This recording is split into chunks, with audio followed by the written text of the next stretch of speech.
Yes, a very good morning to everyone and happy Ram Navami to all. So now today's thought of the day is, I would say, very interesting and very intriguing also. Because I want to tell you about two voices. Yes, because they live inside every single person in this room. Me, Sejal ji, Preeti ji, Sanjeev ji, everyone. So they've been there since all of us were a child. They show up exactly the same moments when something new is about to happen, when a decision needs to be made, when life asks you to take a step you can't fully see the end of. One voice says, what if it goes wrong? What if you're not good enough? What if you try and fail and everyone sees you fail and you never recover? What if this is a mistake you'll regret forever? The other voice says, what if it works? Two voices, same moment, every single day. You're choosing which one to listen to, whether you realize it or not.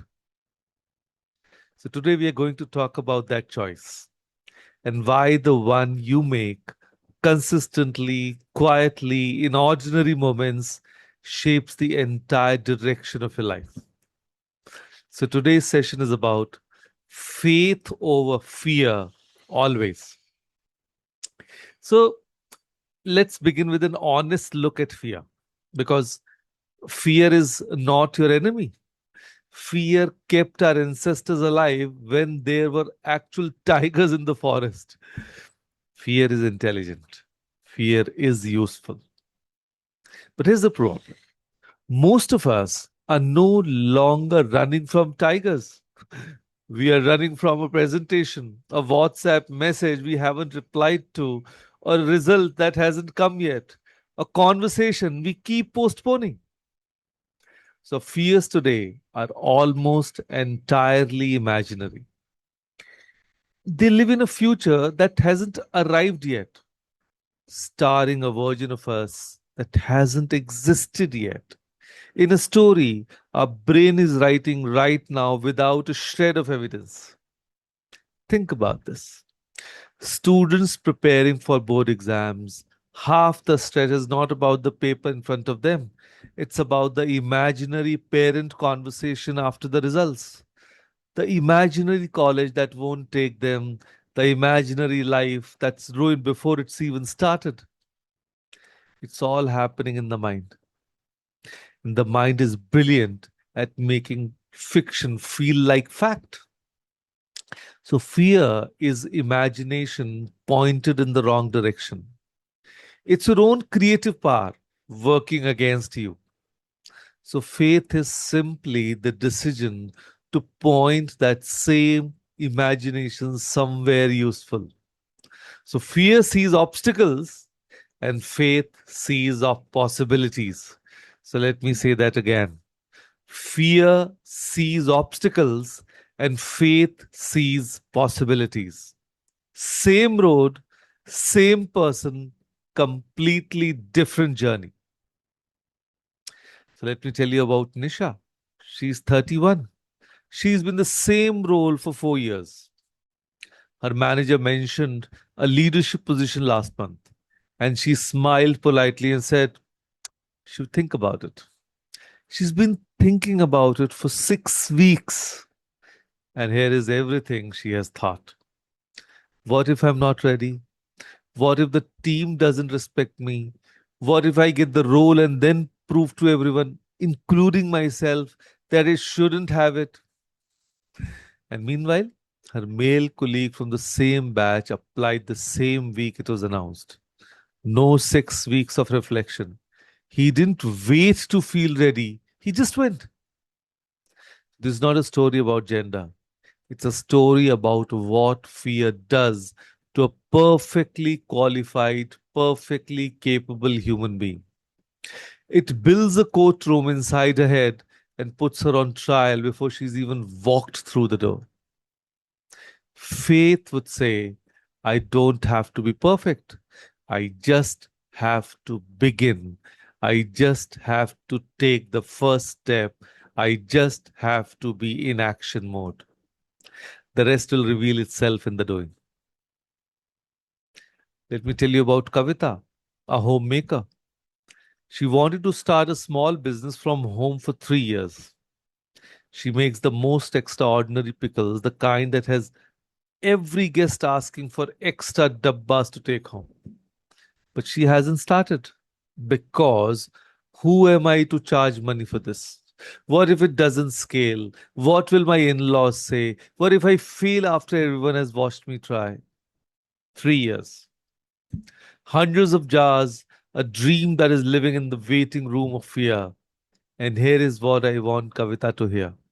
You're not waiting for the right moment. You're waiting for permission that only you can give yourself. So, faith is not the absence of doubt.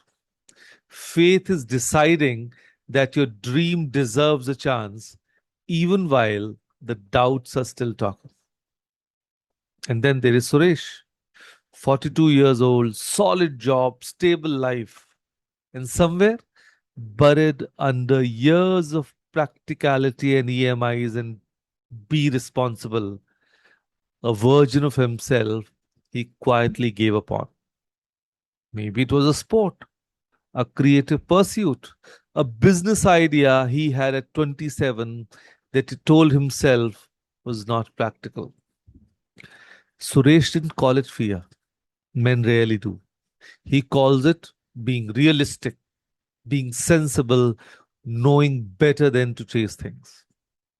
But here's the twist: being realistic is not the same as being right.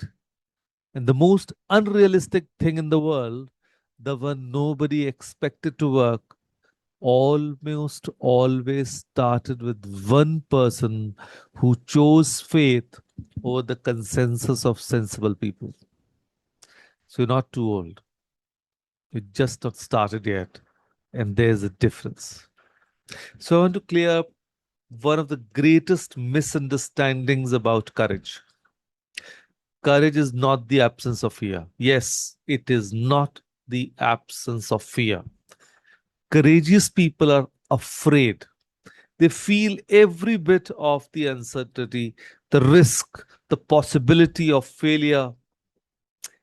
Courage is simple this: moving forward anyway, because your faith in what's possible is slightly stronger than your fear of what might go wrong.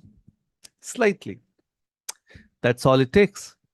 You don't need to be fearless. You just need faith that is, by the smallest margin, bigger than your fear. There's something even more powerful. Your belief shapes your future, not metamorphically, literally. So when you believe something is possible, you look for evidence that is possible. You make decisions that move you toward it. You notice opportunities you would have walked past in fear. You speak differently. You carry yourself differently. You become slowly and then all at once the person you chose to have faith in. And that is not wishful thinking. That is how transformation actually happens. So, here is what I want you to do right now in your mind or on paper if you have it.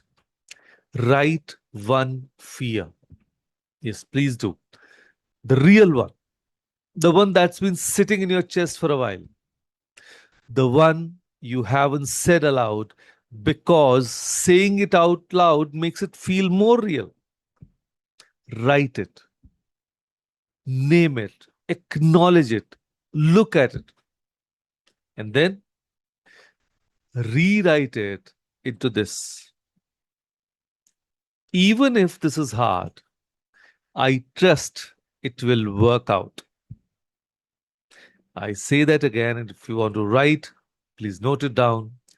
Even if this is hard, I trust it will work out. And that's not denial. That's not pretending the obstacle isn't there.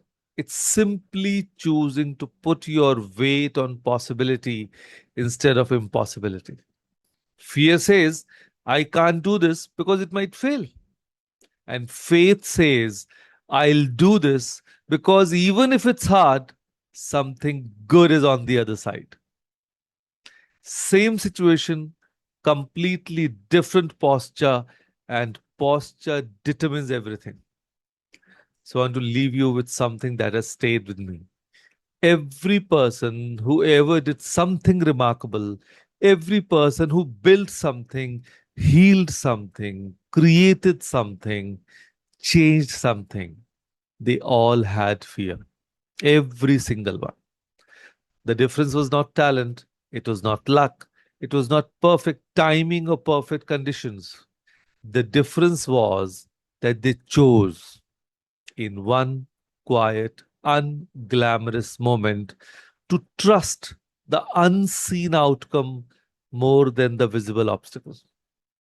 They chose faith, not because they were certain, but because certainty was never an offer to begin with.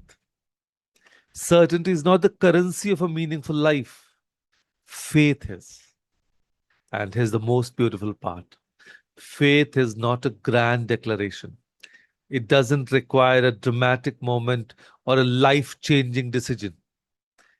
It is Nisha raising a hand for a role she's not sure she's ready for. It's Kavita listening her first dozen jars for sale, just listening to herself and making a list of it. It is Suresh signing up for that one thing he told himself was too late. And it is you today choosing to rewrite one fear into possibility. Fear will always give you a reason to wait. Faith will always give you a reason to begin. The question is not whether the path is clear.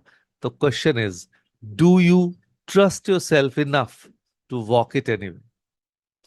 So your call to action for starting today is write down the fear you named in the exercise. Keep it somewhere you can see it. Below it, write your faith statement. Even if this is hard, I trust it will work out. Number three, take one small action this week that fear has been postponing. One, just one action. Fear will still be there. Let it come. Just make sure faith is walking ahead of it, even one step ahead, one baby step ahead. Faith should be slightly bigger than fear. So, with that thought, thank you. Thank you, everyone, for joining us today. Thank you.